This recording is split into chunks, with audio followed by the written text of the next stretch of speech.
Isn't she something?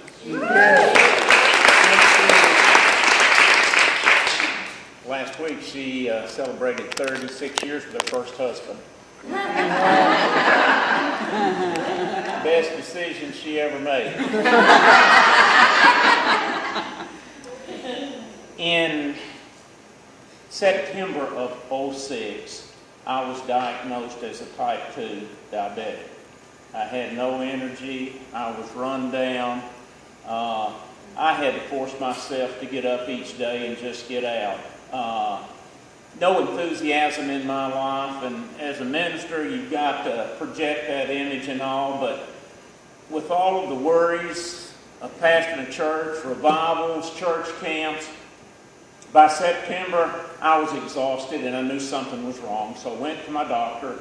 And when they checked my blood sugar level, they brought a wheelchair into the room and said, "Get in it, you're going into the hospital." And I went into the hospital, and so I was there for 3 days and 3 nights. I came out 4 shots of insulin a day and taking the metformin. I did that until the month of April 2010. Now, for 4 years, if it was going to come down, if I was going to do better, it would have happened. It did not happen. I knew that I was addicted to insulin for the rest of my life. My doctor told me, "Jerry, you'll be insulin dependent for the rest of your life." And I'm going to tell you something, and Miss Pritchett, you know what I'm talking about. When you have no hope, in Scripture, Paul says, "You of all people are most miserable." I encounter a lot of people because of weight, diabetes, neuropathy. They have no hope. In April 2010, Deborah, she would say to me, "Jerry, I'm fat and 50. I've got to do something. I've got to find a job, so let's lose weight." And I'm thinking, here we go again. Every time she goes on a diet, I end up on a diet. She found out about this product, Slim, and she's going to put it in water and shake it up, and she's going to lose weight. And I'm thinking, you know, we can get some real estate in the middle of the ocean and sell half or something. And I went to tell her, we can't afford that, not on a minister's salary in a small community. And it was like the Lord said to me, "Jerry, she has supported you in everything you have done, and you're going to support her in this." And so I got to thinking, well, it's supposed to be good for blood sugar, so let's go ahead and let's do it then. So I told Deborah, yeah, let's take it, and I'll take it farther along with you. And when we decided to take it, I'm like this. You know, whether it's your faith walk or whatever, start out like you can hold out. Deborah mentioned to you that I use the word PACE, P-A-C-E. I think whatever you attempt in life, you need to set a pace. A pace is a steady progression forward.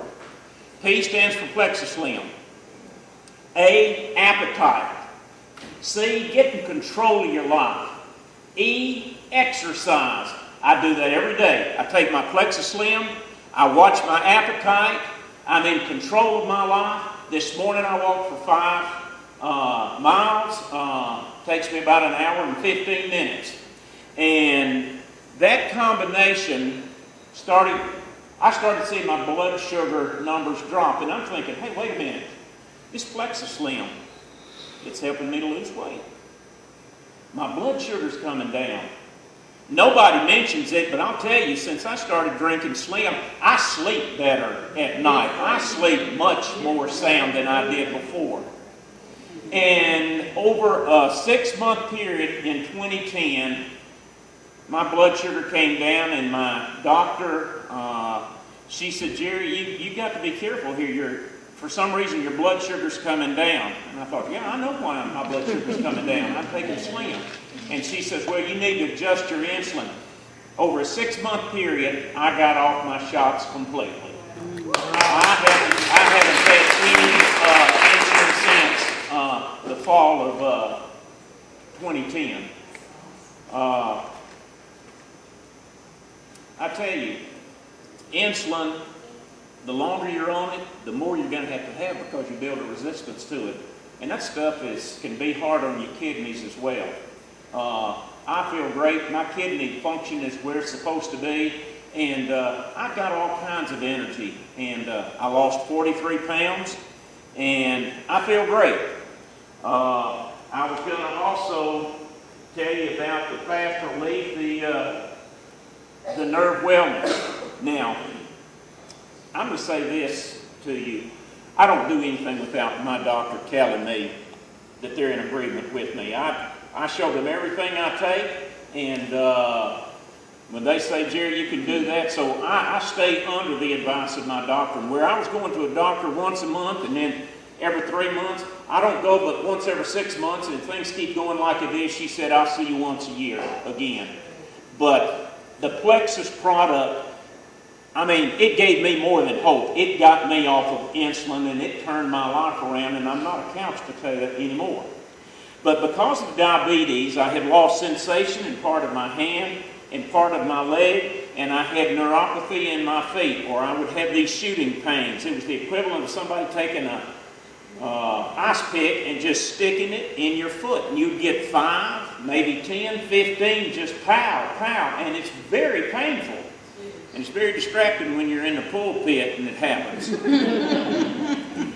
But this nerve health, it was given to me by our international president, Alfred Patterson, and it was because I have what's called central tremors. The synaptic glands in my nervous system are overactive, and so you see people that's shaking or trembling. It very well could be that they have the overactive nerve system. That's what I had. I like to get up in the mornings and about 5 and make coffee. And I'd got to the point years ago where I could not take 2 cups of coffee into the bedroom for my wife in the morning because I'd just feel it all over the house. Well, Alfred, he sent me some of this stuff. It was a year ago, the 1st of June. He said, Jerry, I want you to start taking it. Now, healing nerves that are damaged takes time. Again, set a pace. When I started taking this, I said, I'll go 18 months, and at the end of 18 months, by that time, I will have made a decision whether I will continue on it or not. So I started taking it. Well, after about a year, I got up one morning, and I'm going into the bedroom, and I stopped and thinking, uh-oh, I've got 2 cups of coffee, 1 in each hand. And, you know, Deborah can get up here and get so bubbly, and I just wanted to get bubbly and spill it all over. But I can't tell you how excited I was that we'd sit down and drink a cup of coffee together. I brought 2 cups in there. And so I'm not where I'm supposed to be, but you don't see this now. It has really calmed my nerves down. But several months ago, my hand there was an itchy sensation there, and I started scratching it, and I said, wait a minute. The feeling has come back. The sensation has come back on the surface of my hand here. And down the side of my leg, I can tell if I'm touching. It's not like my leg's sleeping now. And I told Deborah the other day, it's probably been 6 months now since I've had that shooting pain in my feet. So, and I was talking to a lady yesterday. She was telling me how she's going through chemotherapy, and I said, can I ask you a question? She said, sure. I said, when you go to the refrigerator, go to get something out cold. She said, sir, I have to put gloves on. I can't touch something that's cold because of the chemotherapy. Sure. My fingers, it's just tremendous pain for me. And I said, yeah, you're having nerve damage from your chemotherapy. If I was going through chemotherapy, if I was diagnosed as a type 2 diabetic, I would get on this right here immediately to mitigate as much as I could the nerve damage that those conditions can cause you. But anyway, I'm going to conclude with this.